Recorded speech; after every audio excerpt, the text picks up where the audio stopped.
And she does really a phenomenal job. And we have Karen Stanton as well. Why don't you come on up? We're just going to introduce the team right now, and then I'll let you take it away. She teaches in the class. She drives the van. She does pastoral care in with the people. And we have Chelsea. Why don't you come on up, Chelsea? Chelsea does admin and all kinds of other things, anything that needs to be done. I'm telling you, she's a strong, strapping girl with all these deliveries that they have. And Daniel, why don't you come up? Daniel works so hard at the Kingsway. And then we have a whole host of other volunteers that you're going to introduce later. And but as you know, the Kingsway has been in operation now for, I believe, over 10 years. Over 10 years. Isn't that incredible? We've had our doors open for over 10 years. And we're at 649 King Street East. And we have hot meals, continental breakfast, empowerment programming. But really, we are demonstrating the love of God every day in a practical way. And these guys do a phenomenal job. And so tonight, we're going to hear about some of those life-changing testimonies. And I believe we're also going to give out some baptism certificates. Should we do that first? So let's congratulate these guys. Let's give Chelsea a hand again, because they are really a blessing. Okay. So we would like to give these certificates out for those who were baptized today and made professions of faith, and some of them rededicated their lives to the Lord. And Lucy rededicated her life to the Lord today and was baptized. So let's give her a great big hand. She's really an awesome woman of God. She's prophetic, and God is doing something special in her heart this season. I'll let you call their names. Okay, so the next lovely person that was baptized to the Lord this morning, Michelle Hetman. Do you want to come?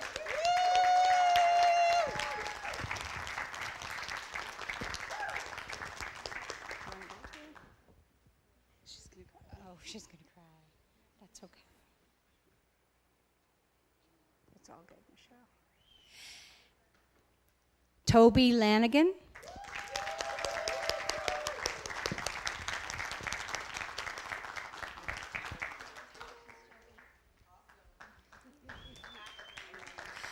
And Tommy Pham.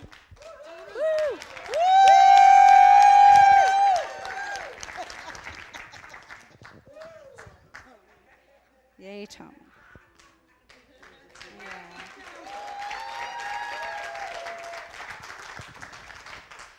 Barry Stalker.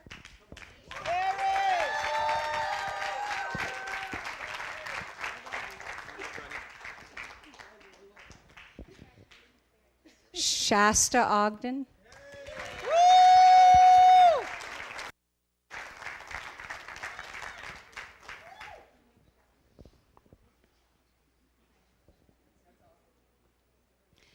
Stephen Timmons.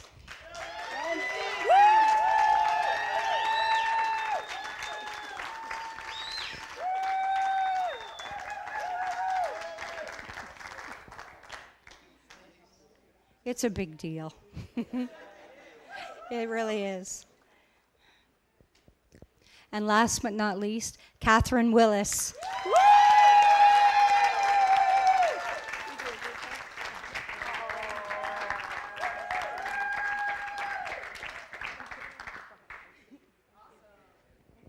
Wow. We're so proud of you guys over there. That's a big step for some of you. And we just want to say congratulations to all of you that did that today.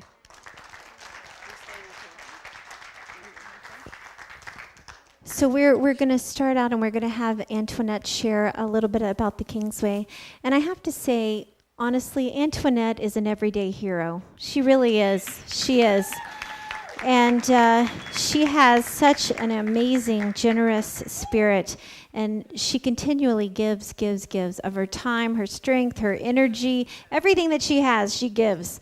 And she's a good mama. And, she's hard when she needs to be, and she's soft when she needs to be, but she's an amazing spiritual mother. So we're going to have her share a bit, and then Pastor Karen is going to come up a little bit later, and you guys are going to be blessed by what they have to share tonight. Thank you, Pastor Patty. Well, good evening, everybody. I'm going to say, for those of you who don't know, that team that's over there right now, a lot of them actually volunteer at the Kingsway now. So this was a big step. A lot of them came from coming into the Kingsway, and now they're volunteering there. And it really is about growing who they are as individuals and making their lives better. Right now, about 90% of our volunteers used to be clients, including myself. When I first came into the Kingsway, I came in as a single mom. I had just had a few surgeries, and my marriage was breaking up.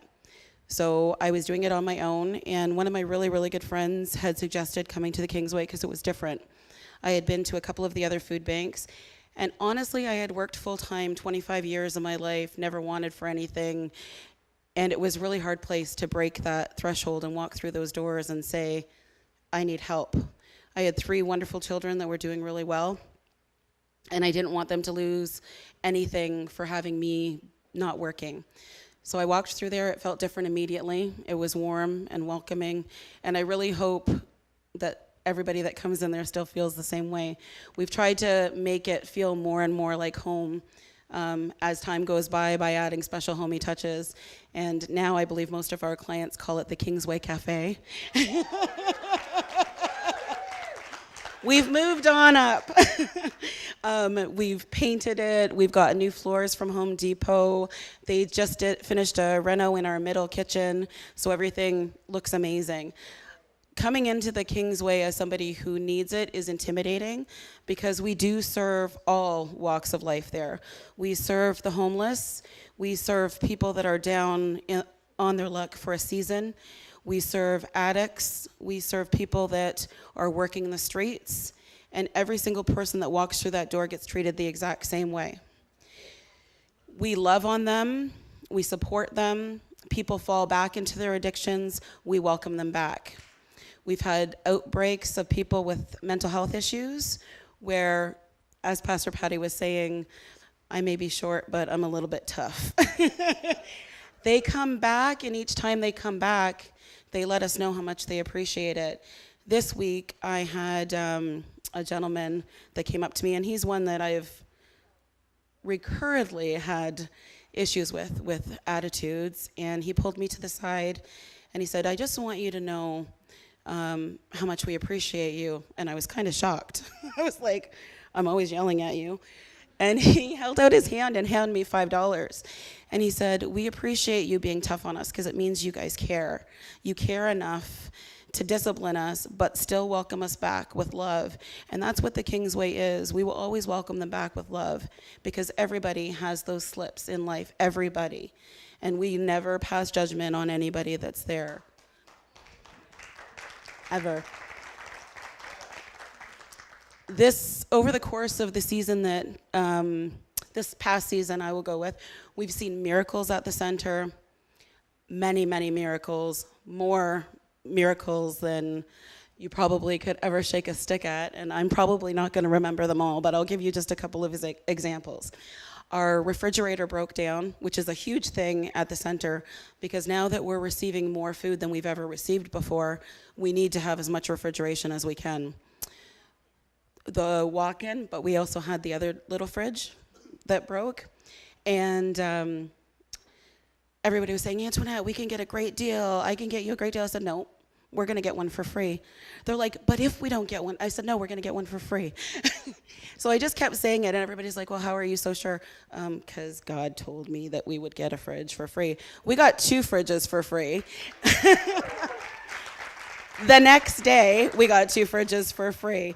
So to see it and then to actually have our clients see it and our volunteers see it is honestly amazing things. We've been down to our last dollars for the stuff that we don't get donated, because we don't always get donated coffee, and we don't always get donated sugar, and we don't always get donated the everyday stuff that we need.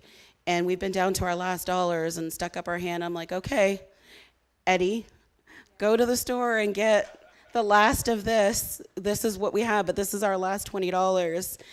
And he's walked out the door, and honestly, he's walked out the door, and $20 has been handed to me again for the money. This was 2 weeks ago, and one of our clients handed me 3 bags of sugar, which was what I had sent him out for. These are just little miracles, but the most amazing miracles are the lives that we see turn around, and the ones that are the hard ones, the ones that come in and they're angry and they're confrontational and they start fights with people, and we reach out to them and we sit them down and we talk to them and we let them know that we're there to listen, and seeing them come back and their hearts softened. And I'll give the example of my favorite friend, James. They all know who I'm talking about before I even get there. James was another one who would come in angry constantly. When he first started coming in there, he would throw coffee and chairs and be aggressive.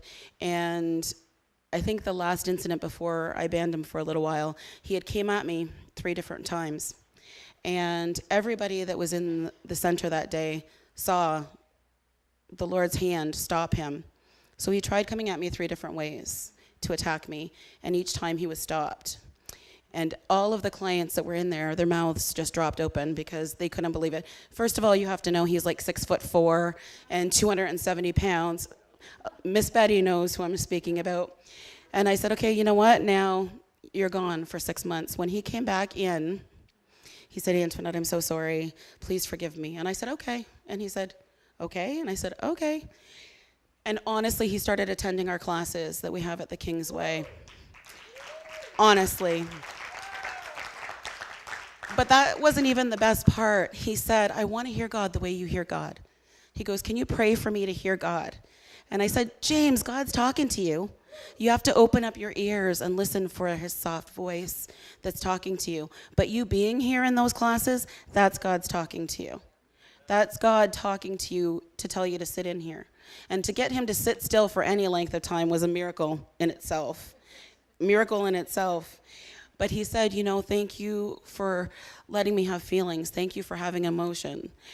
But I don't thank you at all for making me cry all the time now. So I just wanted to share a couple of the stories because honestly, it's not easy for those people that need to walk through those doors. We have young families now. We have young adults that have mental health issues and their parents have kicked them out. So they really don't have anywhere to turn. We live in a world where everything is disposable. And unfortunately, a lot of people think that our young adults are part of that group. They are not. There is hope for them. We've seen them come in with weapons. We've seen them come in pregnant and addicted. We've spoken up for them and had their babies returned to them buying new homes. For the first time, we've had 2 young families that came in. When they first came in, were dealing with addictions. And now 2 of them have children, and they've just purchased their first new homes. So, yeah.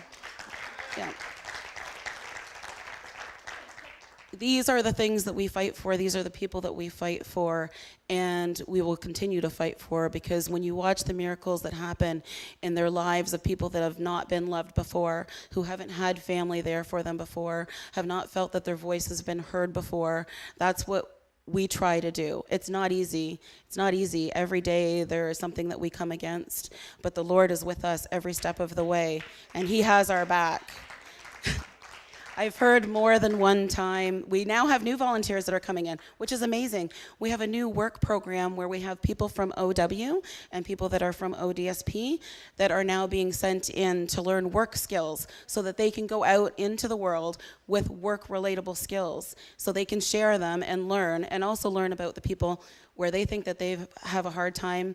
They've left crying on days where they've said, I did not realize there was this much need in Hamilton.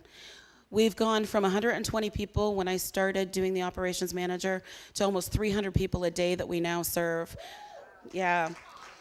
And as wonderful as that is, it's hard to watch. It's hard to watch 300 people walk through that door in need every day. It's hard to watch little children coming in dirty, no clothes, hungry. It's hard to watch those things, but we hope when they come in there that they feel love and they feel that there's a family waiting for them when they walk through the doors. We've spoken to our regular clients that come in and ask them why they come back, and it's not because of the food, although we are very, very grateful that we now can serve our food bank every single day. Every single day, all day, people can come in and get food as they need it. And that has never happened before. All day long, we get to hand out groceries. We've gotten Pet for Paws, Pantry for Paws, thank you, Shasta, who has come on board, and now they are supplying pet food for our young, needy families. And honestly, this is an amazing blessing because we have clients. That's the only family they have. That pet is the only family that they have, and they will go hungry so that they can feed their animals. So to have them come on board and partner with us was a tremendous blessing, and we are extremely grateful for them. Extremely grateful. Food for Life has, I would say, tenfold amount, doubled or quadrupled our food that we've handed out because they've come in and actually seen what we do. Before that, they were giving us food, but it was not enough to sustain the people for a week. Now they have enough groceries to last for the entire month because they can come in when they need it. And there are not a lot of food banks in the city of Hamilton that will let you come more than once a month. And the bags of groceries that they get are very little, and I can guarantee you they last about 4 days. They are not allowed to come back more than once a month. So we are extremely grateful to Food for Life. It's amazing, the stuff that we've seen, the miracles that we've seen, the fresh fruit and vegetables that we've seen. When I first started in there, we would pray on the fridge. Please, Lord. Barry's laughing because he remembers it. Because a lot of people would laugh at me. I'd go in every morning and pray on the fridge and say, I pray, Lord, that you send fresh fruits and vegetables for these people. Not the seconds, not the bruised, not the damaged, not the rotten. Because we would have to dig through all of these fruits and vegetables to find a few good pieces that they could have. Now we have fresh produce every week. Every week. That's a big amen, because if you go into the grocery stores right now and see the price of fresh produce, yeah, praise the Lord, honestly. That's a tremendous blessing. I want to say to all of you guys that were baptized today, I am so proud of you. And I thank God every day for having met each and every one of you, because you guys are the Kingsway family. You are what it's about. You are the change, and you will make a difference in the people's lives who walk through that door.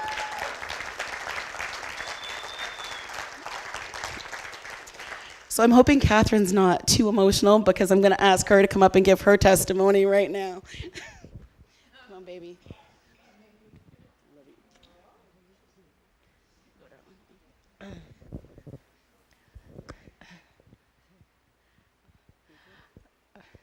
Hello, that's loud. Hello, I'm Catherine. I was 5 years old when I started making really, really, really bad choices. I started smoking cigarettes, drinking beer. I remember buying my first pack of cigarettes. They were 35 cents, right? There was no regulation. You could just walk into a store, 5 years old, buy a pack of cigarettes. And then that just escalated. I remember 8 years old, smoking my first joint. I remember going to school drunk, 11, 12 years old. By the time I was 18 years old, a woman, I was on heroin, cocaine, still the cigarettes and the alcohol, and speed. And that just kept on going, escalating. Sorry. By the time I was 30 years old, a doctor figured he was going to fix me. So he put me on methadone, right? And that didn't fix me at all. So then I tried rehab. I tried rehab twice, and I graduated. I got 12 steps. And as soon as I left the rehab, it was like an 8-week program, I went back to my life and went back to my life using drugs. Sorry. Anyways, I lived above next door to the Kingsway is the Carlton. It's a bar. It's a rundown bar, and there's a rooming house. So I used to come to the Kingsway because there's no kitchen. It's a rooming house. So I used to come and get my tea and my muffin, and it was 2014, and I was like 50 years old. I had still been an addict all these years, and I was never welcomed or invited to any of my family functions or anything. So, and I still know that I feel that was God that brought me to the Easter dinner 2014, and I went there. Sorry. And I heard Shelley, before you got your dinner, she would preach the gospel. And I heard, so God so loved the world that he gave his only begotten Son, and whoever should believe in him will not perish, but have an everlasting life. And right then and there, my heart, it resonated in my heart. And I knew I was going to change. I didn't know how I was going to change, because for me to stop what I was doing, I could have died. Could have had a heart attack or a stroke. So when I left, I decided to change, to cut down, wean down, at least, right? So I started weaning down and withdrawing. 6 months later, down to a dose that wouldn't hurt me, right? The methadone. And I went back because I live right next door, and everybody would be saying, "Are you coming to a class? You coming to class?" I'd be like, "Well, no, I'm kind of busy," right? you know. And I didn't think I needed to be there, but God had plans. Okay, God had plans. The first day I walk in after I've weaned down, what do you think the first class is? Because there's 5 of them. It was the 12 steps program, right? It was so God, okay? And it's a 1-hour class. This is what totally amazes me. 1 hour, okay? I'm 50 years old. 1 hour it took, okay? 1 hour. And I hear, if you knock, the door will open, and surrender your will. Okay, so I take that hour class, and I leave, right, the Kingsway, with my little bit of groceries. And I'm walking, I'm almost home, and I find this $20. And I've never prayed before or anything, and I don't even know what, but it was God again. And I'm stopping there with this $20 in my hand, and I'm right at a stoplight, and I'm almost home, and I said, "Please, God, don't let me spend the $20 on drugs." And it was right on Wellington and Wilson. Everybody knows that our revival is on Emerald and Wilson, and he said to me, "Go to the revival." I've never heard the voice of the Lord before. I've never been in church before. I've been to a meal at church before, but I've never been to a church service before. So but I heard the Lord say, "Go to the revival," right after I prayed. So I went, well, it's only $4, okay, blocks. So I said, okay, well, so I go to the revival. I get there, and Robert comes out, right? Robert comes out. I still got this $20 in my hand. He says, "Can I help you?" And I says, "I don't know, but I think God sent me here." And he says, "Well, what's up?" And I said, "Well, I'm an addict, and I don't want to be an addict." He said, "Would you like prayer?" I said, "Certainly." He laid hands on me. He said, "Break the chains of addiction in Jesus' name." And when I walked over to Emerald Street, I knew the chains had fallen, because I'm like, okay, now how does somebody, what do you spend $20 on? I didn't know, right? So I went to Tim Hortons, okay? All right? Right? Yeah. So the next Sunday, I went to the revival, willing to be in the church, hearing the message of God the next Sunday. And then the next Wednesday, it was the fear of the Lord. class, and I gave my heart to Jesus, and that was 2014. And I thank God that he didn't leave me in the mess that I was in.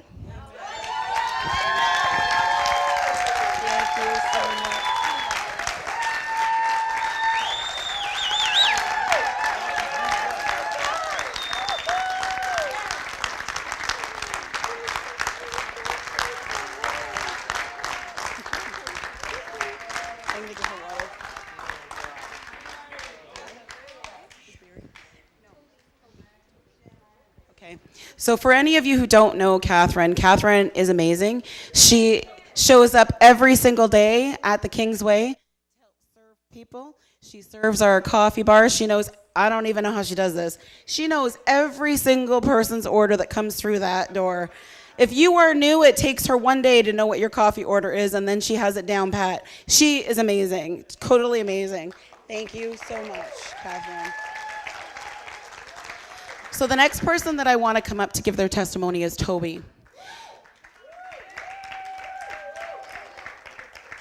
I just want to say a few words about Toby as she makes her way up. Toby is an amazing woman. She really is. When she first came into the Kingsway, she was extremely quiet and shy and hung out at one little table all by herself in the corner and did not want anybody to talk to her. And today, she was water baptized. And she's about to give you her testimony in front of all the people that are here. I'll stand right beside you. Okay. Okay, I've been going to the Kingsway since December 2015, and I was a shy person, and I just started going, but I started talking to people and meeting friends. I knew Jason, one of the clients at the time. I knew him from outside of Kingsway, and I met other friends there, such as Shasta and Barry.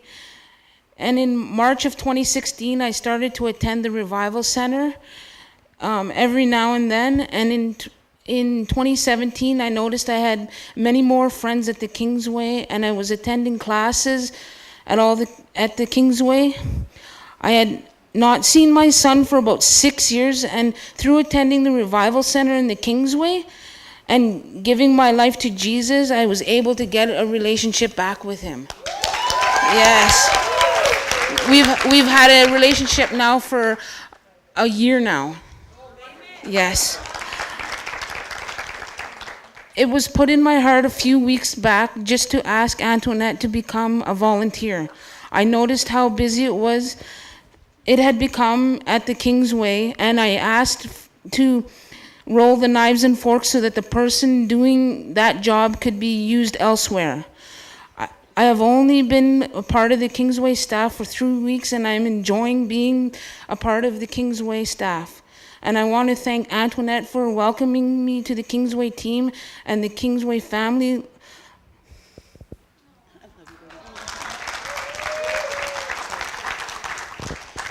Toby is an amazing artist. I just want to share that with you.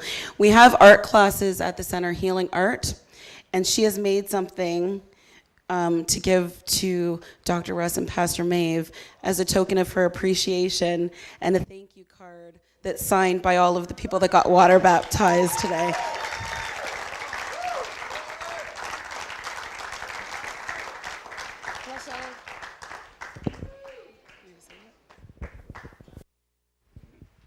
This cross I crocheted myself. Yeah.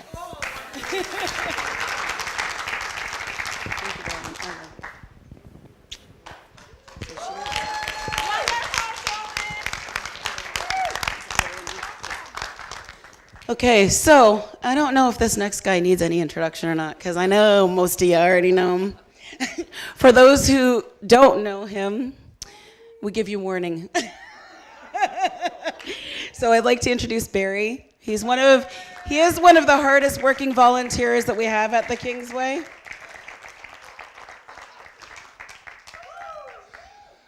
Isn't God good? Well, I started at the Kingsway, about 8.5 years ago? and I've been there ever since. I started when Shelly started. Shelly's taught me a lot of things about Kingsway. I had 2 knee surgeries recently. I took some time off. I came back. I asked Aunt Wynette if I can come back to volunteer. She told me no problem. I really enjoyed the Kingsway. Kingsway showed me a lot. Aunt Wynette and Pastor Patty and Aunt Wynette, Pastor Karen, Pastor Alex, and Pastor Patty showed me what God was all about, and I want to recognize them for showing me that. I really appreciate it. Thank you. And recently, I prayed for this job at Hamilton Airport that I got. And now me and my wife are doing pretty well in finances. And both of our debts are almost paid off. We got another year to go, and then we're going to be debt-free. And I'd like to say thank you for this opportunity for me to continue to work at the Kingsway. And I enjoy everybody's company. And also recently I learned how to pray properly at the Kingsway. God showed me how to pray. And then, guys, I'd like to thank you for having me involved with the Kingsway family. And I still want to continue it. Thank you.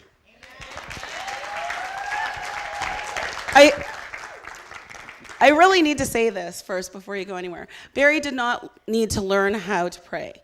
He needed somebody to give him the opportunity to pray. So now he is asked to do our prayers that we do in the morning, and he has gone on his own to pray for the Kingsway and the clients that are there. Thank you.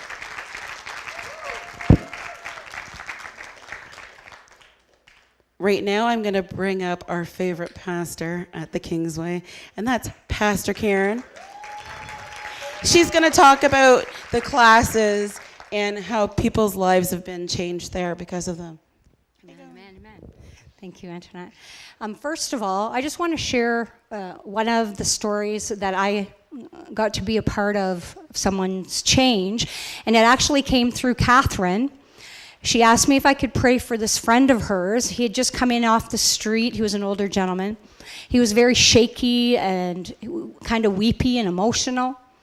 And so I introduced myself to him and asked him, are you okay? What's wrong? And he goes, you don't understand, lady. You have no idea what I've just been through. I said, well, tell me, what happened? He said, well, I steal. That's what I do for a living. I steal every day. So I went into the store and I stole something. He said, and I got out of the store and I'm walking down the street.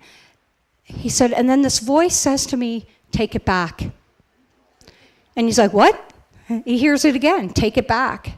And so he listens to this voice. He goes back to the store and says to the owner of the store, I'm so sorry. I just stole this out of your store. I just want to give it back. And the store owner said, okay, thank you. And he came in and he found Catherine and he was so shook up. And he just wanted to know, who's this voice? Well, why would I even listen to this voice? I've stolen my whole life. That's all I've done. And so I was able to sit down with him, and he gave his heart to the Lord. And he's doing well. From what I hear, he says he's never going to steal again. So those are the kinds of things, those are daily activities at the Kingsway. We see all kinds of transformation. And the classes that we have there, we have quite a few different classes. Antoinette teaches on abuse, and we have healing through art, which is one of their favorites. And then for the last 2 years, I've been teaching overcoming addictions. It has been amazing doing that class. Considering I wasn't really a drug addict, I was social, but it was amazing how going through all the things I've been through in my life specifically, to be able to sit down with a group of people, just a few, and then over the 2 years watch it grow and grow and grow and triple. And just doing that class, we've had such a great relationship with these guys, and many of them have come through my class for the last 2 years and have said yes to Jesus. So just finishing up the end of the class this year, everybody in the class became born again. And so many of them are here and have been baptized today, and I'm so proud of them. I'm so proud to see where they were and where they are now. And I'm actually asking Steve to come on up here with me. And Steve is one who we've just seen so transformed. He's just a great guy, and now he is not just walking with the Lord and attending the Revival Center and working now at the cafe. And yeah, and he was water baptized today. It was a bit of a struggle, right? Yeah. Why don't you just share on your heart about that? I don't know. I was brought up Roman Catholic, so for 4 or 5 days, I guess I went around asking advice and what do I do, and I finally went over to St. Pat's and asked the priest, what should I do? Should I get baptized again or what? And she gave me the answer, but I didn't like the answer, so I just waited for a sign or a voice, or that voice. And I just had to, I did it. I wanted to do it. I heard it. I heard the voice. And why did you? Why? Why? To give more glory to God so I could be closer to Him. That's why. Absolutely. Okay, so Steve, when you came into the Kingsway, you were struggling with anger and all those problems and drinking and stuff like that. So why don't you share about the class and how it affected you? Oh, it was your class. I think you started the class, and I attended every week that you with you, and I got to know the people. Yeah, it was a hard struggle, but later on, I just wanted to keep going and just learn more from yourself and hear that voice again, and it's been good. It's been good for maybe for a year now, maybe I guess, but it's coming clearer now that hey, I don't need that. I don't want that. I just listen to you, and there you are. Here I am. I know, right? And now Steve, he struggled with this when I first brought up the baptismal. He's like, no. And I said, well, what do you mean no? But it was amazing. And just sharing with him what baptismal really was all about and how it would affect his life. And then I just left him for a few days, and he struggled, right? It was a big fight that went on inside of him. And but he won. Yeah. And God's good. And now... God's great. Yes, He is great. I don't know what happened to our mic. But anyway, Steve, so is there anything else you want to share? I would just want to thank yourself, Antoinette, all the Kingsway staff that I know, all the friends that I've come to know, and you guys are great. And without you guys, I'd be nothing. And without the Lord here, I'd be nothing. So I want to clap for you guys.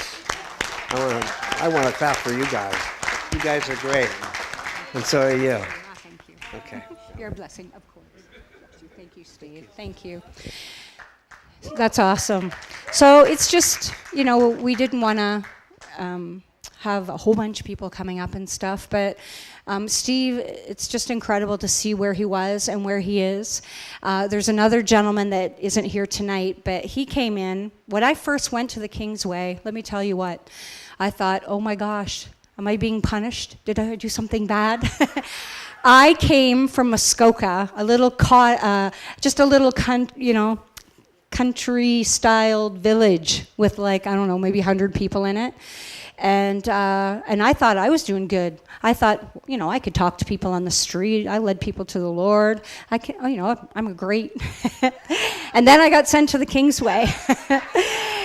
And my first experience there, a guy came up behind me who's tall, and I'm only 5'3", with shoes on. And he put his hands on my shoulders, and he said, "You're not going to last here long." And I was thinking, oh, you're so right. And so, but you know what? I was gone probably for a week. I had to deal with some health issues. And then I came back, and I was amazed how the strength that I had and how I was able to share with people. And I've had a rough life myself and been involved with addictions my whole life by my family, not so much me. But God really changed me being at the Kingsway. It's really affected my life. I find myself a much better person, and I know how to love unconditionally. But there was a gentleman who came in, and he was very, very violent, very angry man. And almost every day I heard him say, I'm going to kill that guy. I'm going to kill this person. I'm going to kill myself. And those were his words every day.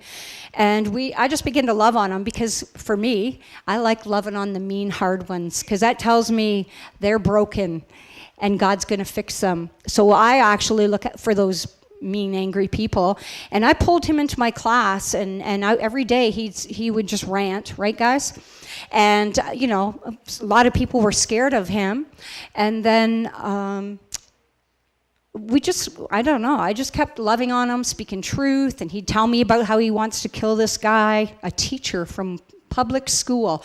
This just shows you the mentality of mindset of drug addiction and stuff. All he wanted in life was to meet that teacher from grade 3 and kill him. And I said to him, or you could meet that teacher and forgive him.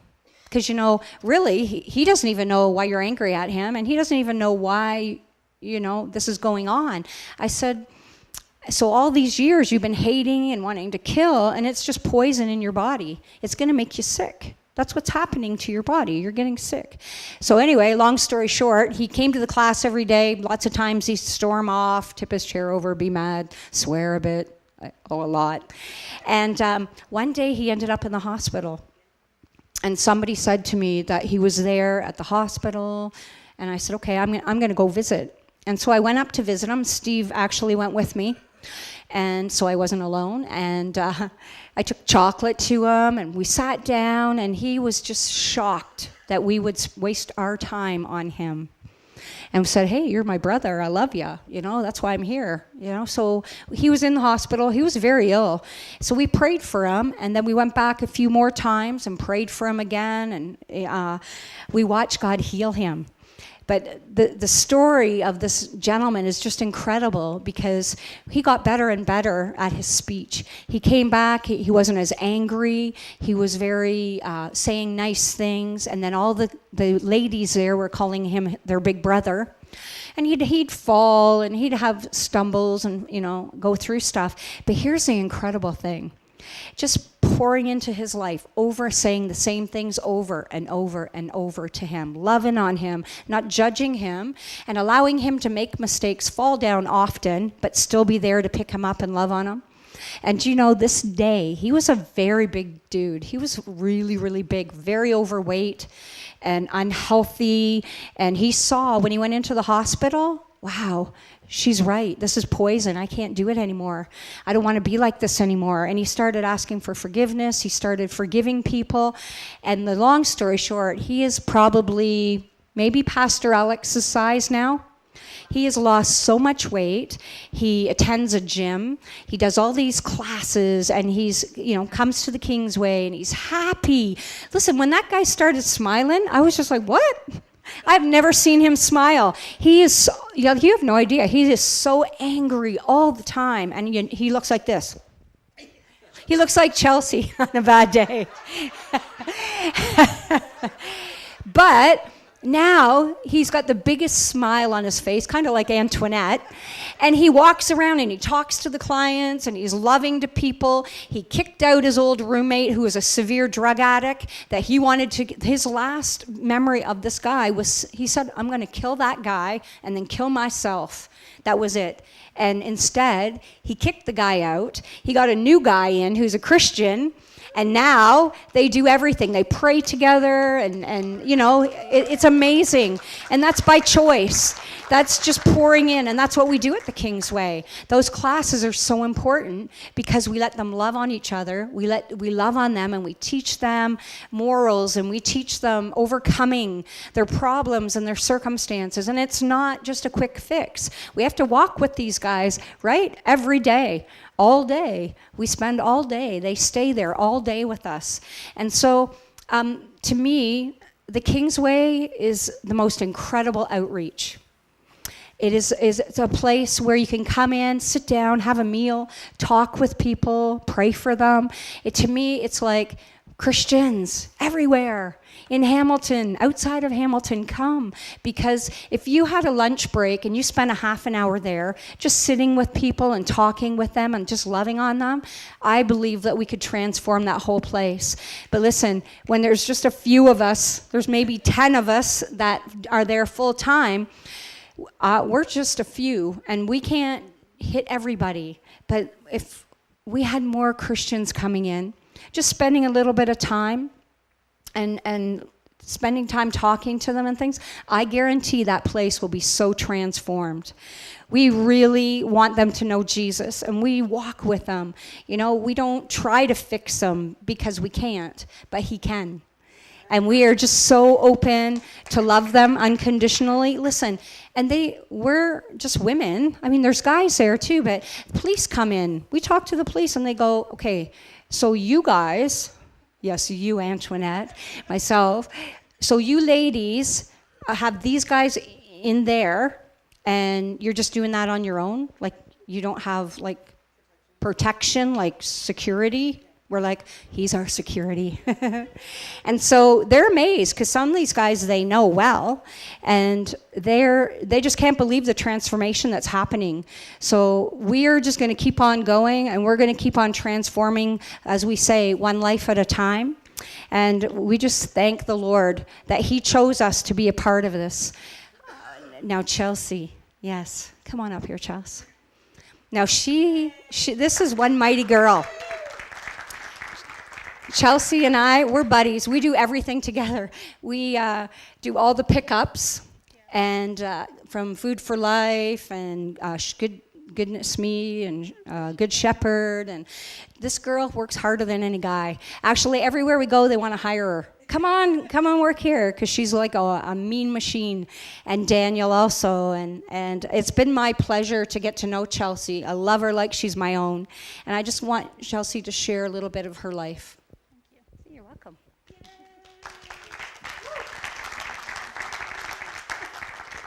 Yeah, that's my mom. She said, if you didn't hear, she said, that's my baby. It's that encouragement. So my name is Chelsea. I've worked at the Kingsway for about 6 years now. But I wanted to get back to the beginning, and the beginning sort of, if you guys all know my mom, Antoinette, the operations manager. It pretty much starts with her, I guess, because she's my mom. She grew up Christian. She was baptized when she was 6 and again when she was 14. So we were raised with God in our lives. I remember spending my preteen years hanging out at Bible study with this jam place, which is Jesus and Me. But the Christian life is not an easy walk, as most of you know. So if you guys have heard my mom's testimony, that you know that there's a lot of abuse happening from her childhood, but also from my father. So you may have wondered, since he was so abusive to your mom, was he also abusive to the kids? And the answer is yes. So I grew up with my dad part-time. I think the custody agreement was every weekend and Wednesdays, which my mom had no choice in the matter. The courts made it happen, and if she didn't allow it to happen, they would forcibly make us go to see him. So pretty much I spent most of my childhood up till I was about 12 years old being abused by my father in every aspect, mentally, physically, emotionally. And my mom didn't know about this. And the reason that she didn't know about it is, one, I didn't tell her, but that was because I didn't know that there was anything wrong with it. I thought it was normal. I mean, you don't really see into everybody's lives. You hang out with your friends at school or whatever, and then they go home, and no one really talks about deep stuff, especially when you're children. No one comes home and says, oh, my dad was hitting me last night or whatever. So I didn't really grasp the abuse until I was about 12 years old. So when I was 12 years old, I started feeling really angry inside, and this resentment that I couldn't really control and I couldn't express.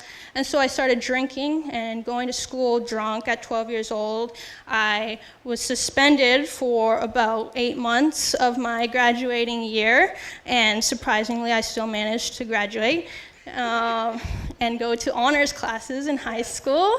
So that was definitely God. But I think throughout those years from 12 and on, I was drinking. I was trying to keep everything bottled inside because I didn't know what I was feeling and I didn't know how to express myself. And I liked the way I felt when I was drunk. So we get to about 15 years old, and as I mentioned, there were lawyers involved in my parents' relationship or lack thereof. And with abuse in a relationship and kids, your lawyer they recommend that you write down all of the abuse that takes place, pretty much. So you have to date it and describe it and explain every single thing that happens and everything. So at 15 years old, I was looking for an envelope in my mom's dresser, and I pulled out this list of every single abusive behavior that my father has done to my mom up until that point. And being 15 and seeing the complete evil that any man can do to your mother just broke me. And the anger that was inside of me just came out. And I still have scars on my hands from punching things. I remember I was just so angry all the time. I didn't know how to get it out, so I would just hit things. So I don't care if it was breakable or not, or metal or cement. Yeah, I would just punch things because I didn't know how to express the anger that I was feeling. And so for a long time, I think about a year, I refused to see my father completely. I didn't talk to him. I wouldn't be in the same room as him, and nobody really knew why. My brother would ask me, why do you hate Dad? Why won't you talk to Dad? Dad keeps asking me where you are. And I wouldn't talk to him. I wouldn't talk to anybody about what was going on or anything because I didn't know how. I was just so angry, and I hated my father. So at the same time, growing up, I had a stepfather. They were married since I was about 7 months old, and so pretty much my whole life, and he was a great, amazing guy. I had a great role model as a man in him. But around the same time, before that, he was diagnosed with bipolar disorder. But around the same time, at 15, he started acting out in those ways. It started to come over him. And so he got very violent, and he got very angry, and he got very abusive as well towards my family and my mom. And so I lost 2 father figures, 2 role models that I had, and pretty much the anger and everything just kept building up. And I remember just feeling so much and just asking God, please just do something. And I didn't know how to ask for anything. I would just say, please. I remember just sitting in bed and crying and just saying, please. That's it. Just please, please, please. I didn't know what I was asking for. I just wanted it to be gone. And it didn't go away. And that made me resent God. And so about 17, my stepfather and my mom got divorced, and I was still going through all of this stuff. I threw out God completely. I didn't want to have anything to do with men or father figures or anything. And at 18, I started volunteering at the Kingsway. It's not very an exciting story, but my mom just said, hey, we need people to wrap presents for the Christmas. We give out Christmas gifts at our holiday events to all of the kids. So we have about 500 gifts to wrap, so you're going to come down and wrap some gifts for the next 2 weeks. And I said, okay, I'll do that. So I don't know how wrapping presents turned into me standing here 6 years later, still working at the Kingsway, but it did. So being in the part of the Kingsway family, you're sort of intertwined into the Revival Center family. And throughout the next few years, I started attending church and going to all of the functions, and just getting closer and seeing that connection that everybody had with God. And, you know, people kept saying to me, like, God's your father. And I said, he's not my father. And they're like, no, he's not like your father. He's like a better father. You know, he's your spiritual father. He's nothing like your real world father. And I was like, I don't need any more dads. You know, I had 2 dads. I don't want a man in my life. I don't want a father. Like, I didn't want anything to do with it.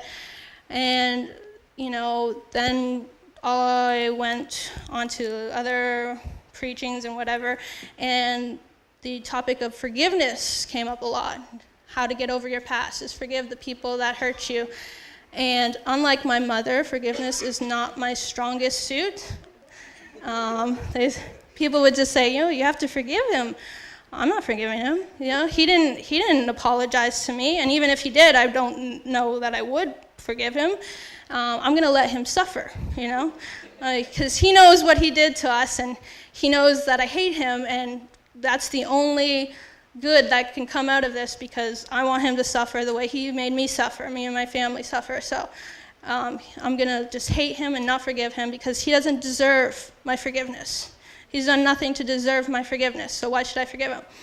So as you can tell, I'm pretty stubborn. And God wasn't reaching me through messages or through church or through services, so he had to be more creative with me, I guess.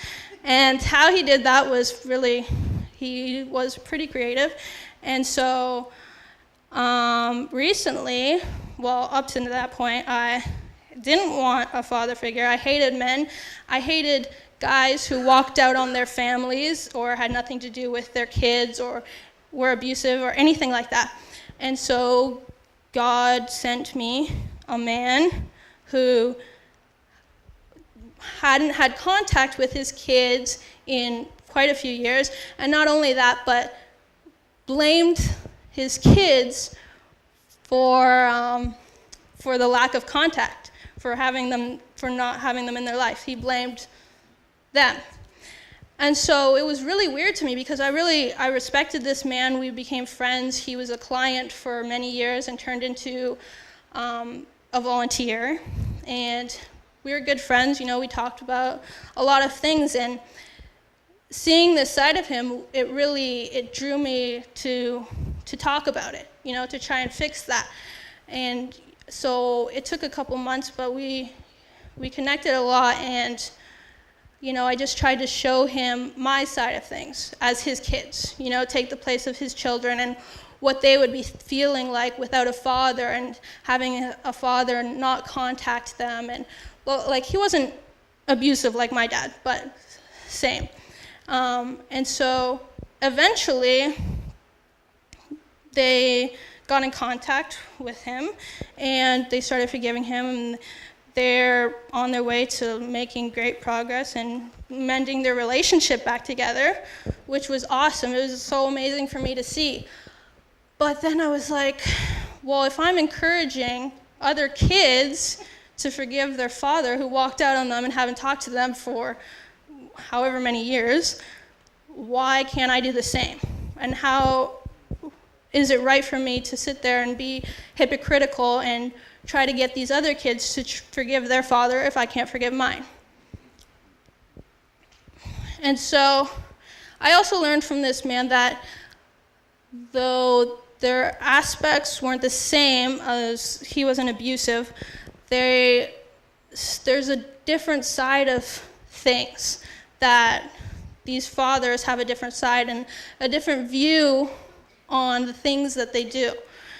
And I could tell you now that the things that my dad did, though you couldn't really comprehend that he thought he was doing the right thing, he actually did think that. I mean, one time, I'm not going to get into a list of abuse, but I remember one time I was about 7, and he laid me and my brother on the floor, and he put a pillow over our face, one at a time, and he held it there and he said, I'm not going to let this go until you learn to breathe through the pillow.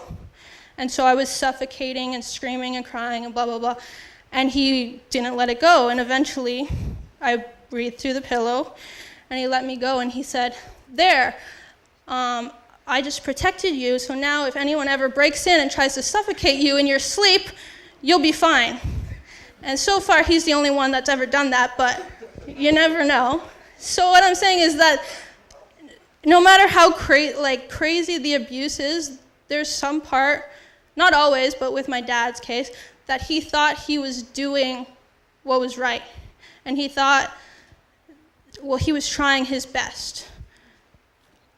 And so through this connection with this guy that God so generously put in front of me and said, you don't like men, you don't like men who walk out on their children, and you don't like men who blame their children for you leaving.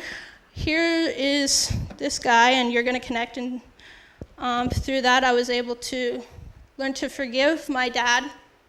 And that allowed me to accept God back into my life as the father figure that he is, and that I deserve. And so when I tell you guys that you're pouring into lives, as you've heard all night long, you're sowing into the Kingsway, and you're pouring into real people's lives, not just clients, not just volunteers, but your community. And you're pouring into the kingdom, because the Kingsway isn't just saving people from poverty or from homelessness or from addiction. It's bringing people to God. And so I just wanted to share that with you guys and hope that that enlightens you on how the Kingsway is actually changing people's lives. Amen. Thank you.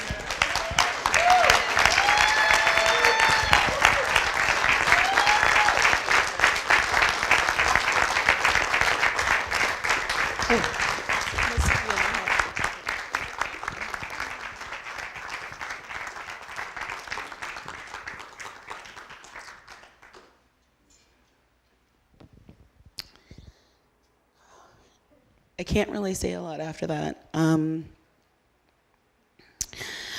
For anyone who knows my daughter, they know that she is very private and she is very quiet, completely opposite of me. And for her to just bear everything to you shows how much we change and transform the lives at the Kingsway. They are coming up here and they're bearing their souls to you in the most personal way that they possibly can. And I just want to thank every single person who did that, because you are braver than you will ever know, and stronger.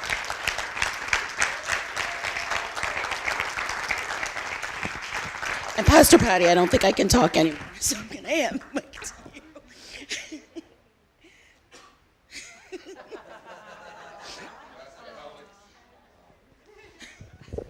Wow, didn't they all do just a phenomenal job? Yeah, so awesome. God is so good. When we hear how he can change a life, it's so amazing. And so tonight, what we're going to do is, I think that we all need a larger heart for the lost, don't you think? I think there was a great impartation tonight in that. And we're going to invite Pastor Karen and Antoinette to be on the prayer team, as well as some others that I believe are going to come up and join them. Tony, are you going to come on up? We want some people who have I'm sorry? Yeah, and I would love Pastor Roma and Pastor Aaron to come up. They have a tremendous heart for the lost. They have a marketplace ministry as well as pastoring. They own a business where people are coming in all the time and getting prayer and getting saved, and they have a phenomenal anointing. There's really going to be an anointing for evangelism and to grab a heart for souls up on our prayer team tonight. And we just want to encourage you. You know, God might be speaking to you to go and sow some of your time to mentor, or to teach a class, or to, as Pastor Karen said, to go and have lunch. And, you know, we can take these opportunities to really touch a life and change a life, one life at a time. Amen? And wherever your sphere of influence is, you know, at your job, at school, in your neighborhood, you know, God has people that he wants us to touch and connect, because we are his hands and we are his feet. So what a phenomenal night tonight. Wasn't it awesome? Wow. I believe